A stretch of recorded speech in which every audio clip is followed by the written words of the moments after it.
Hello all, welcome back. Look what we have here. Iconic RCA microphone, the 77DX. This one came in from my buddy up in Gravenhurst at Currie Studio. If you're ever in Gravenhurst, Ontario, and you have a chance or you have a minute to spare, you're going to need more than that. Drop into Currie's music, the Currie brothers. Great guys in there. That music store is a time capsule for everything, not just music. You can get your records there. You can get your guitars there, your banjos, mandolins. You can get your guitars set up. They got all kinds of things in there. Not only that, but clothing, furniture, material, pictures, you name it. Check them out online. But seriously, if you get a chance to drop in, do it. You'll get lost. I did. I had to go there 4 or 5 times just to try to get a glimpse of everything. But anyways, Rob Currie, he really needs to have I don't know if you can see it here, but a shock mount. So the shock mount that's on there is my shock mount from one of my RCA mics. So he needs to have something. He's missing his, and he needs something there. So I'm going to have a look and see if I can come up with something for him until we can locate an original part. Same with these guys here. A couple of nuts. They're not the original, of course. And just an overall checkup. So I've had the thing apart and I've looked at it, and other than a slight cleaning and a little bit of working out some of the dents in the grill, the thing's in really good shape. Sounds great, as you can hear. So a little bit about these guys. They came out right after the 44. The 44A, I have one right here. RCA 44A. The 44A was 1932.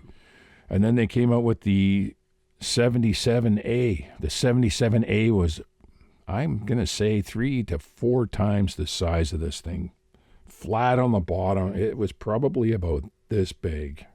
Massive, massive mic. Then they came out with the B, the C, the D, and then finally the DX. They were able to reduce the size quite a bit when they came out with the very next one, with the B. And the reason for that is because of the magnetic material that was available at the time that allowed them to make it smaller. And of course, nowadays, they're even smaller. And if you've seen a Royer mic, the 121, how small that is. You got neodymium magnetic material. You can have a tiny little magnet that's super, super strong. So it allows you to make your mics a lot smaller. But you know what? I like the weight. The weight is great. So this is a special mic, quite unique. As you can see on the back, there's a screw that you can turn here.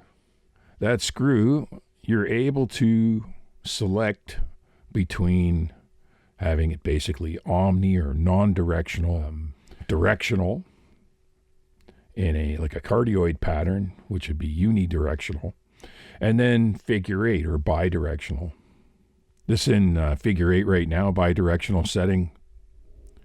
You got the null on the side, and of course it picks up from the back. So 6 selections on the back that give you different variations. And how they did that is quite amazing in itself. So there's that ribbon in there, small little ribbon in these things, tiny. And as the voice goes through the ribbon, it goes down into a tube that goes into a labyrinth of acoustical vents inside the body here, this midsection. There's also what they call a shutter in the back. So in the back here, as you're turning this screw in the back, that shutter, it's got a slightly different shape. It's almost shaped like a kidney bean. So as it's rotating, the part that's scooped out, ribbon, when that's in front of the ribbon, it allows it to be full figure 8 because nothing's blocking the rear or sending the sound anywhere else. Then as you start to rotate that thing, that shutter starts to cover the vents in the back and redirects the sound. Pretty awesome. They use different methods and different mics, like the Altec 639 They have a ribbon and a dynamic microphone combined together to give you a cardioid. Or, you can select between the two. You can shut the dynamic element off and you end up with your figure 8. But as soon as you combine the two together, it gives you a cardioid, so some rear rejection. Sounds great. It really does. Sounds quite nice, front and back. Yeah. Use these on a lot of different things, vocals, horns, ensembles. You got all those settings to play with depending on the application at hand. Pretty amazing mic. In Canadian dollars, you're talking anywhere from $2,500 up to $5,000. Some people are a little out of their minds with their prices, but you find a reasonable price out there, as far as today's market goes. Anyways, come back again. We'll talk about a different mic. Ciao.